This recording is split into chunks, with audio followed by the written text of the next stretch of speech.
Everything that lives is designed to end. We are perpetually trapped in a never-ending spiral of life and death. Is this a curse? Or some kind of punishment? I often think about the God who blessed us with this cryptic puzzle, and wonder if we'll ever have the chance to kill him.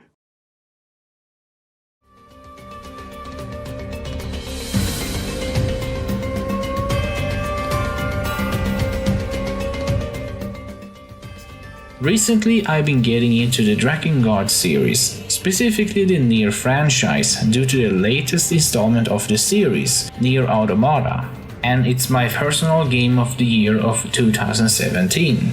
It's a game that at first glance is a generic action RPG game, but it quickly managed to suck you in for its mind-bending plot and make you feel ever so more attached to its charming and unique fishing minigame. What made me buy the game wasn't so much its combat or even story, since I essentially knew nothing about the series beforehand.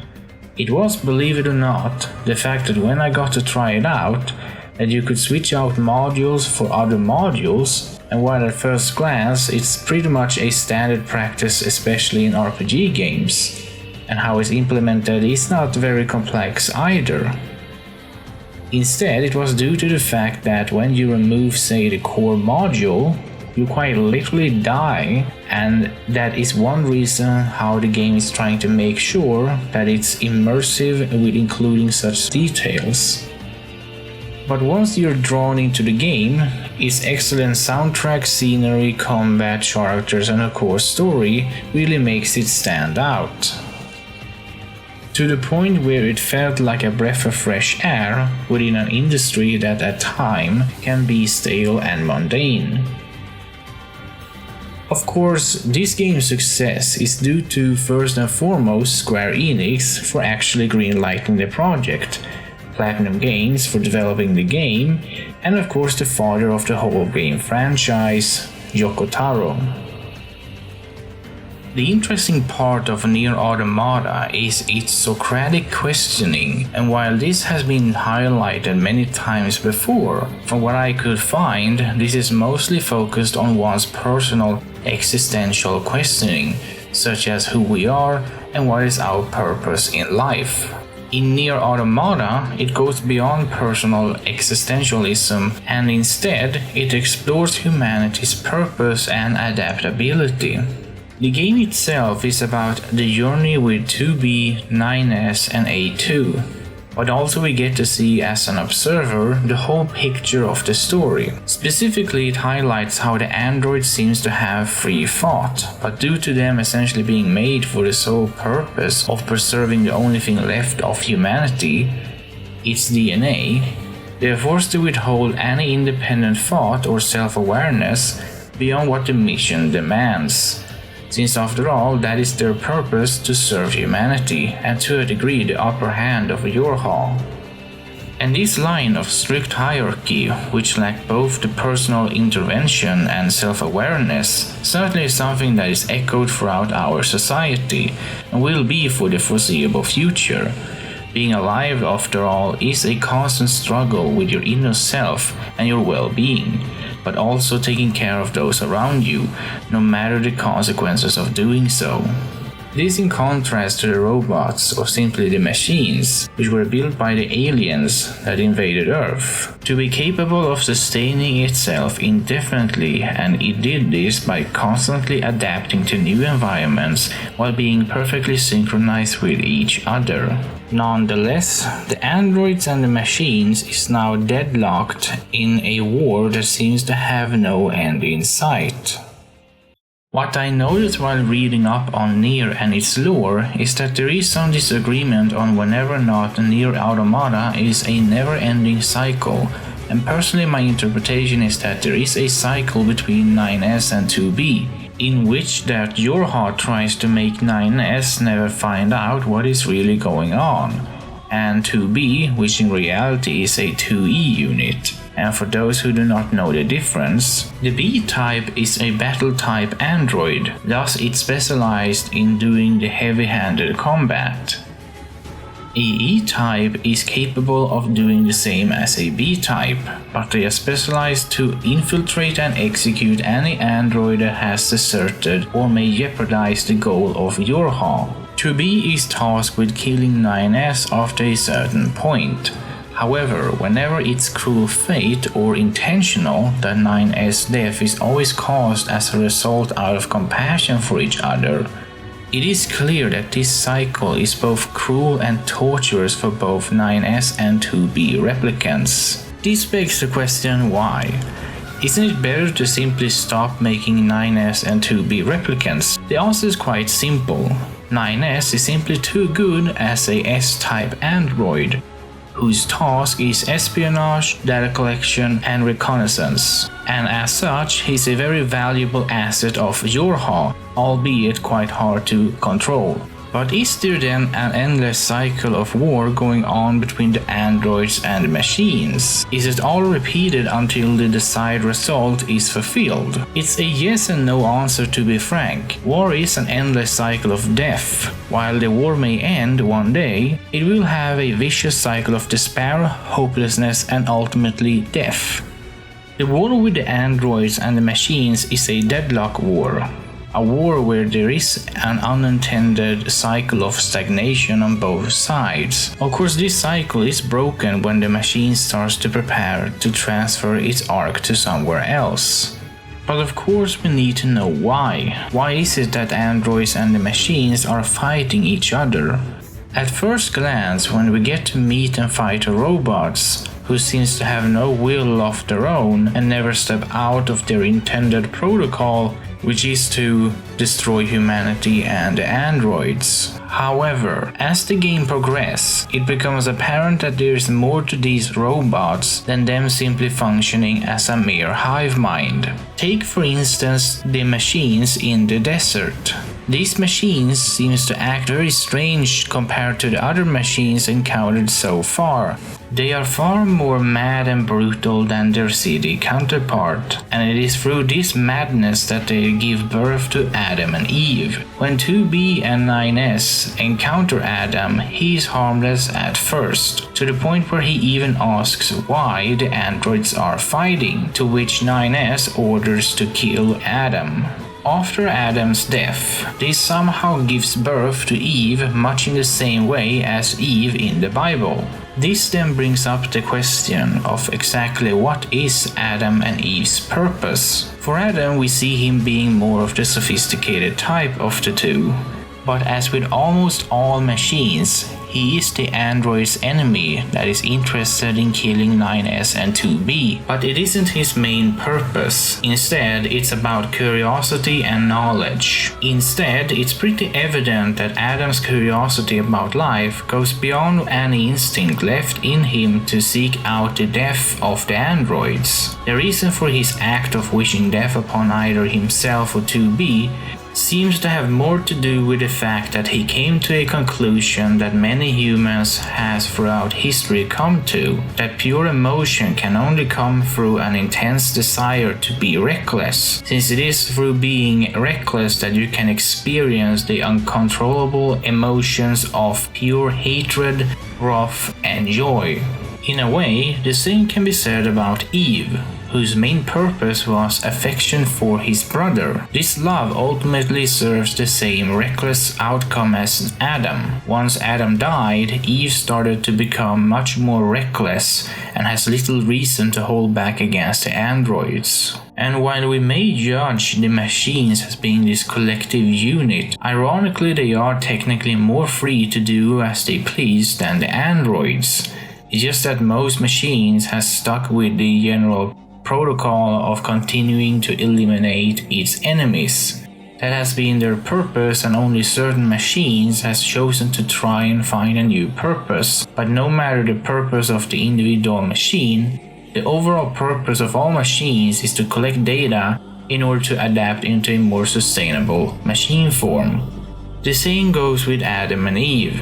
Their main purpose is to simulate certain human traits to see if there's any benefit to the overall hive mind's sustainability. Essentially, they are made to become, well, human, or as human as possible, since whenever we like to admit this or not, we are a social animal, and thus we are susceptible to create our own hive mind, or rather, as we like to call it, society. That is the whole point of childhood's end, or ending D, to continue this endless cycle of sustaining itself. This brings us back to the androids. As I said before, their original purpose is to serve and protect humanity against the alien machine form. However, there is a bit of a problem with that. There is no humanity left beyond mere records of their existence. This in turn causes them to lose morale in the fight to resist the machines, and it breeds chaos throughout their purposeless life.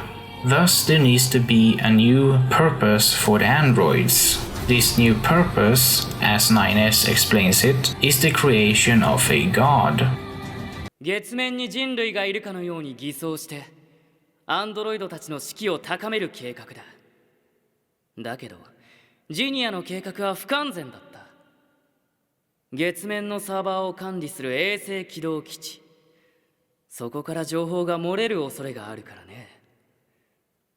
だから僕は計画を書き換えた。新たに作られる13番目の基地にはバックドアを仕掛け、一定期間で開放する。機械生命体からの攻撃によって基地は壊滅。その後、月面のサーバーからのみ通信を行う。そうやって僕たちはアンドロイドのための神を月面に作り上げるんだ。すでに月面のサーバーに計画を遂行するためのプログラムは送った。僕たちYoRHa機体の設計図も含まれてる。このまま自動的に製造されるYoRHaの部隊によって神は生み出され、そして僕たちYoRHa部隊はその神のために殉教するんだよ。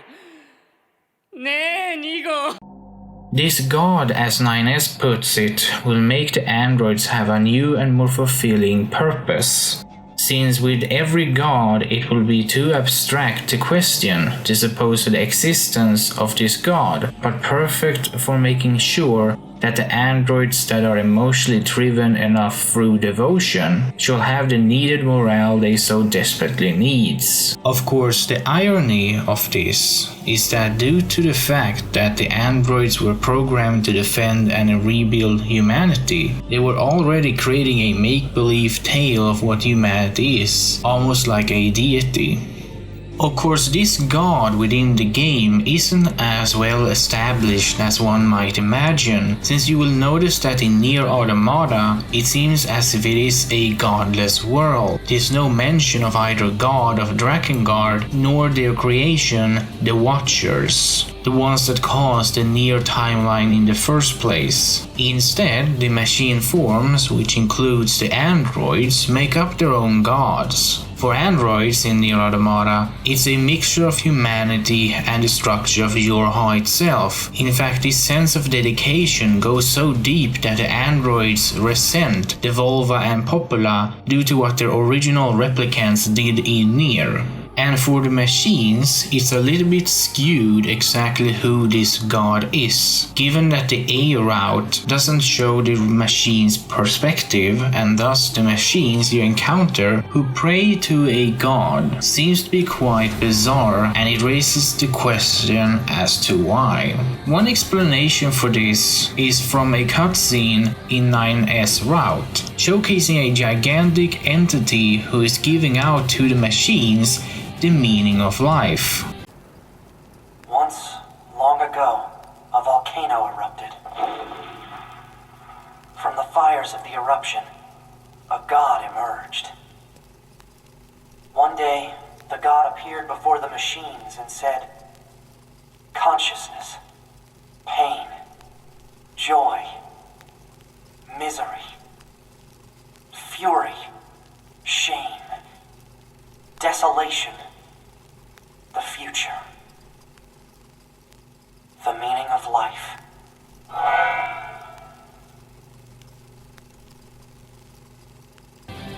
much akin to the androids and their devotion to preserving humanity.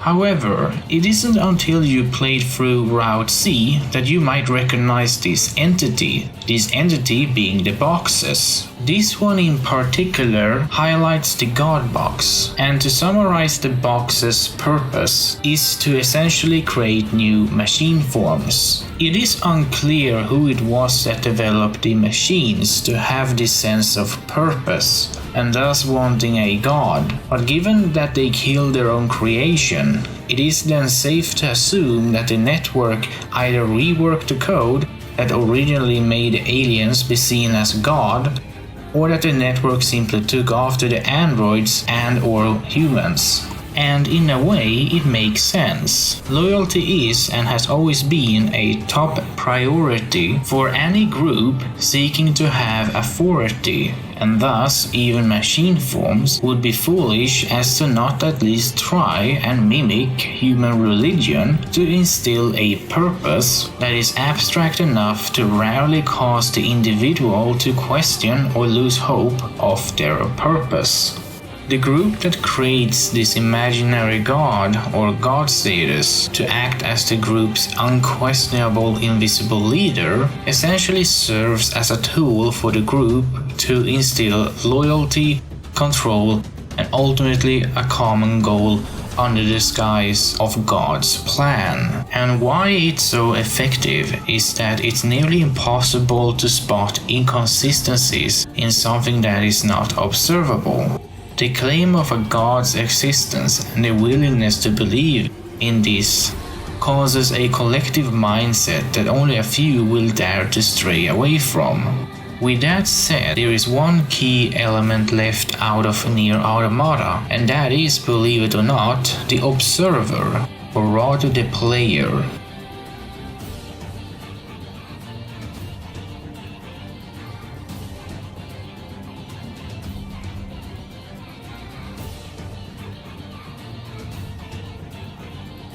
Even us, the player, is a key component of the story.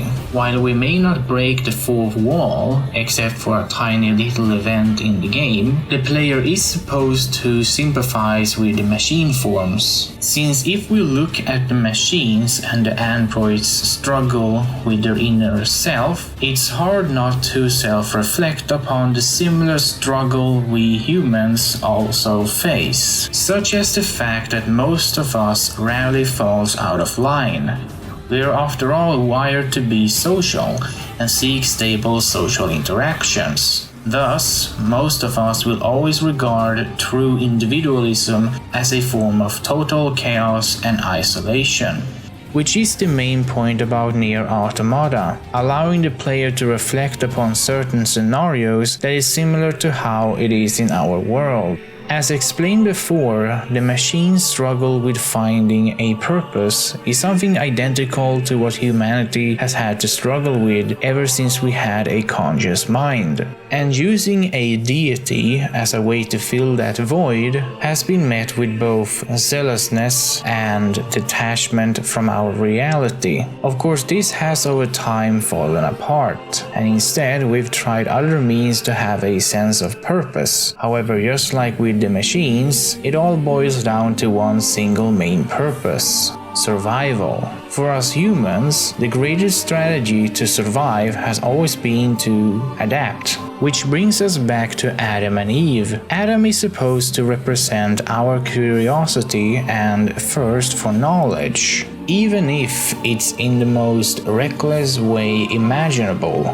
Much like mankind has used knowledge to sustain our civilization, but also cause harm to it, since it is this curiosity that has made us able to both understand the world, but also find new discoveries that has benefited humanity. This then brings us to Eve. He's supposed to represent our emotional attachment to each other. This in turn is something that even the player themselves get to experience. Of course, for us humans, we don't really know why we have emotions, but we do know it is part of what makes us human. But why then would the machines and the androids show emotion? Well, either interpret it as an oversight or some groundbreaking theory about intelligence causing people to be emotional. Regardless, the intent is pretty clear, to highlight emotion as both a burden and a blessing. Emotion is very much like a double-edged sword. On the one hand, you can have healthy young people simply end their life due to the emotional chaos that they have had to endure, which is why society can frown upon having a discussion about the more negative aspects of emotion, much like as to how YoRHa forbids showing any emotion. However, there is a more positive side to emotion, something that is shown in ending E, the end of YoRHa, since in order to trigger this ending, you as Pod 42 has to defy the very protocol that you assume is the ultimate purpose of your existence. In other words, you have to act irrationally,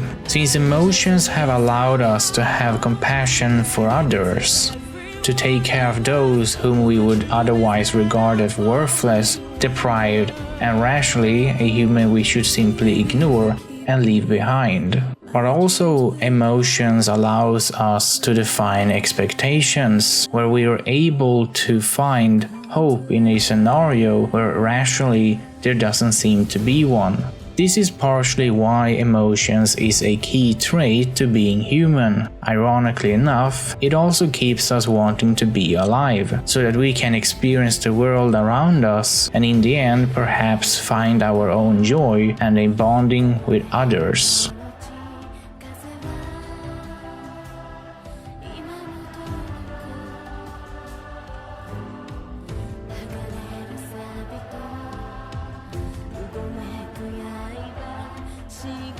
This is the end of the video. Thanks for watching and I hope you enjoyed it. And again, I want to thank you all who have contributed to allow me to reach 100 subs. I know it's a baby milestone, but for me it's quite astonishing and exciting. Either way, I hope you all have a nice new year, or a upcoming one, and see you all in the next video.